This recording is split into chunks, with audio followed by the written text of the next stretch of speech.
परिवार, विरासत, संस्कार, ये वो शब्द हैं जो किसी भी इंसान के आचरण में झलकते हैं, उसके कार्य क्षेत्र में झलकते हैं। किसी भी इंसान के आचरण से पता चल जाता है कि वो किस तरह के परिवार से संबंध रखता है, उसे किस तरह के संस्कार दिए गए हैं, उसे विरासत में क्या मिला है। घोटालों का पर्याय बन चुकी कांग्रेस की पीढ़ियों को विरासत में मिला भ्रष्टाचार करने का तरीका, गरीबों का दमन, तुष्टीकरण करना, जिसे नेहरू गांधी परिवार की पीढ़ियों ने बड़ी ही कुशलता से आगे बढ़ाया।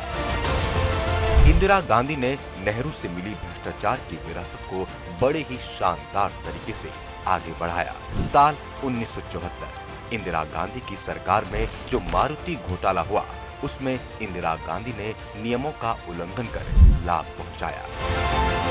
इस कंपनी को लाइसेंस दिलाने में भी इंदिरा गांधी ने प्रधानमंत्री होते हुए अपनी शक्तियों का दुरुपयोग किया। मारुति टेक्निकल सर्विसेज लिमिटेड में सोनिया गांधी को एमडी बनाया गया, जबकि सोनिया गांधी के पास जरूरी तकनीकी योग्यता भी नहीं थी। कंपनी को इंदिरा सरकार की ओर से टैक्स, फंड और जमीन को लेकर कई छूटें मिली, लेकिन कंपनी बाजार में उतारने लायक एक भी कार नहीं बना सकी। सरकार के पैसों को इंदिरा ने मारुति पर लुटा दिया। इस घोटाले के बाद भारतीय लोकतंत्र का सबसे काला अध्याय भी इंदिरा गांधी ने ही लिखा। President has proclaimed emergency. साल 1975 इंदिरा गांधी ने इमरजेंसी लगाकर लोकतंत्र का कत्ल किया। पूरी दुनिया ने देखा कि संविधान के दिए हक लोगों से छीन लिए गए। मीडिया पर प्रतिबंध लगा दिया गया। लोगों की जबरदस्ती नसबंदी कर दी गई। इंदिरा गांधी ने आपातकाल में जो मन में आया वो किया। इतना सब करने के बाद भी इंदिरा गांधी नहीं रुकी। 1976 में तेल को भविष्य में मौजूदा कीमतों पर डिलीवरी लेने के लिए हांगकांग स्थित फर्जी कंपनी कुओ ऑयल को $200 मिलियन का अनुबंध दिया गया था, जिसमें सरकार को करोड़ों रुपए का नुकसान हुआ। और ये भी सामने आया कि ये पैसा परोक्ष रूप से इंदिरा गांधी को जाता था। आपातकाल के बाद जब इंदिरा गांधी सत्ता में लौटी तो फिर वही लूट की आंधी शुरू हुई। 1981 में अंतुले ट्रस्ट प्रकरण की गूंज जो महाराष्ट्र में हुई, उससे दिल्ली हिल उठी। ये प्रकरण सीमेंट घोटाले से संबंधित था। उस समय महाराष्ट्र में कांग्रेस की सरकार थी और मुख्यमंत्री थे AR अंतुले। अंतुले पर आरोप था कि उन्होंने इंदिरा गांधी प्रतिभा प्रतिष्ठान जैसे कई ट्रस्टों के लिए पैसा जुटाया। जो ट्रस्ट को पैसा देते थे, उन्हें सीमेंट का कोटा दिया जाता था। इंदिरा गांधी के नाम से बने ट्रस्ट में इंदिरा का पूरा हस्तक्षेप था। इंदिरा ने एक पत्र लिखकर इससे जुड़ने में अपनी खुशी व्यक्त की थी। हालांकि जब मामले ने तूल पकड़ा तो इंदिरा गांधी प्रतिभा प्रतिष्ठान में से इंदिरा गांधी का नाम हटा दिया गया। मामला कोर्ट गया और बॉम्बे हाई कोर्ट ने अंतुले को दोषी ठहराया। तब जाकर अंतुले ने सीएम पद से इस्तीफा दिया। नेहरू के भ्रष्टाचार की विरासत को जितनी बखूबी से इंदिरा ने निभाया, उतनी ही बखूबी से राजीव गांधी ने नेहरू इंदिरा से मिली भ्रष्टाचार की विरासत को आगे बढ़ाया। राजीव गांधी सरकार में हुए बोफोर्स घोटाले ने यह साबित कर दिया कि राजीव गांधी ही कांग्रेस की विरासत संभालने के असली हकदार थे। 1986 में स्वीडन की AB बोफोर्स कंपनी से राजीव गांधी सरकार ने तोपें खरीदने का सौदा तय किया। इस डील को पाने के लिए 64 करोड़ रुपए की दलाली दी गई थी। स्वीडिश रिपोर्टों में दावा किया गया कि बोफोर्स ने सौदा हासिल करने के लिए भारतीय राजनेताओं को रिश्वत दी थी।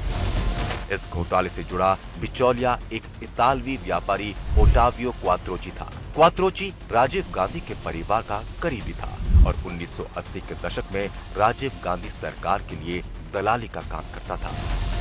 राजीव गांधी के समय में तो एक ऐसा भी घोटाला सामने आया जो इंदिरा गांधी के समय से चल रहा था। वह था HDW सबमरीन घोटाला। भारतीय नौसेना को ऐसी पनडुब्बी की जरूरत थी जो समुद्र में 350 मीटर की गहराई तक गोता लगा सके। कई कंपनियों के आवेदन आए, लेकिन कांग्रेस सरकार में एक ऐसी कंपनी के साथ सौदा किया गया जिसे पहले रिजेक्ट कर दिया गया था। वो थी जर्मनी की HDW कंपनी, जो मानकों को पूरा नहीं करती थी।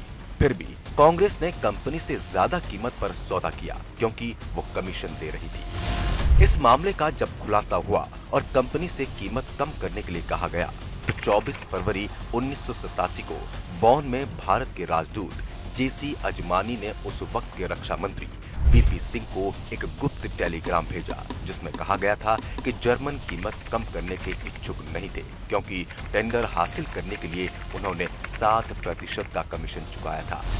यह टेलीग्राम वीपी सिंह ने अप्रैल 1987 में पढ़ा और जांच के आदेश दिए, लेकिन जांच आदेश देने के 3 दिन बाद ही 12 अप्रैल 1987 को उन्होंने सरकार से इस्तीफा दे दिया। राजीव गांधी के बाद कांग्रेस की पीएम पसंद भी वो ही नरसिम्हा राव बने जो पहले भी एक घोटाले में शामिल थे। It is not a Harshad Mehta scam.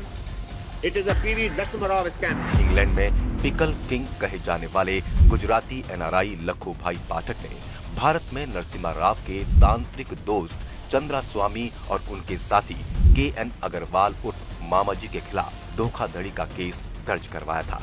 Lakhu भाई पाठक ने कहा था 1983 में वे अमेरिका के एक होटल में नरसिम्हा राव और तांत्रिक चंद्रा स्वामी से मिले थे और दोनों ने उनसे वादा किया था कि वे उन्हें भारत में न्यूज प्रिंट पेपर और लुगदी की सप्लाई का काम दिलवाएंगे। लखू भाई पाठक ने रिश्वत के तौर पर तांत्रिक चंद्रा स्वामी को 2,70,000 और $73,000 के 2 चेक दिए। जब 1984 में राजीव गांधी की सरकार बनी और नरसिम्हा राव विदेश मंत्री नियुक्त हुए, लेकिन लखू भाई को भारत में काम नहीं मिला। लखू भाई पाठक ने 1988 में सीबीआई को एक एफआईआर दर्ज कराई। 1996 में चीफ मेट्रोपॉलिटन मजिस्ट्रेट सीएमएम ने नरसिम्हा राव, चंद्रा स्वामी और मामाजी को दोषी करार दिया। उसके बाद 30 जुलाई 1996 को दिल्ली हाई कोर्ट ने सीएमएम के फैसले को जारी रखते हुए तीनों को दोषी पाया था। नरसिम्हा राव में वो सारे गुण थे जो एक कांग्रेसी पीएम में होने चाहिए, इसलिए नरसिम्हा राव को पीएम बनाया गया।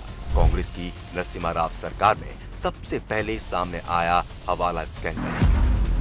हवाला स्कैंडल में कई राजनेताओं के नाम आने से संसद में जमकर हंगामा हुआ। 1991 में दिल्ली पुलिस ने आतंकी संगठन हिजबुल मुजाहिदीन से जुड़े हुए अशफाक लोन को पकड़ा, जिससे पता चला कि दिल्ली का एक जैन परिवार हवाला के रास्ते इस संगठन को पैसे देता था। सीबीआई ने सुरेंद्र जैन को उसके घर से गिरफ्तार किया, जिसके पास से एक डायरी मिली जिसमें कई राजनेताओं के नाम शॉर्ट में लिखे थे। यह 18 मिलियन अमेरिकी डॉलर का रिश्वत घोटाला था। साल 1993 में विपक्ष कांग्रेस सरकार के खिलाफ अविश्वास प्रस्ताव लाया। कांग्रेस को सरकार गिरने की पूरी उम्मीद थी, लेकिन नरसिम्हा राव ने जादुई तरीके से संसद में समर्थन हासिल कर लिया। बाद में जब इस जादुई तरीके का खुलासा हुआ तो पता चला कि कांग्रेसियों ने उद्योगपतियों के साथ मिलकर झारखंड मुक्ति मोर्चा पार्टी के 4 सांसदों को भारी घूस देकर अपनी सरकार के समर्थन में वोट करवाया था। ट्रायल कोर्ट ने नरसिम्हा राव को दोषी ठहराया था। कांग्रेस में पीएम के चेहरे तो बदलते रहे, लेकिन कांग्रेस का चाल चरित्र नहीं बदला। पीढ़ी दर पीढ़ी देश को लूटने वाले आगे भी नहीं रुके।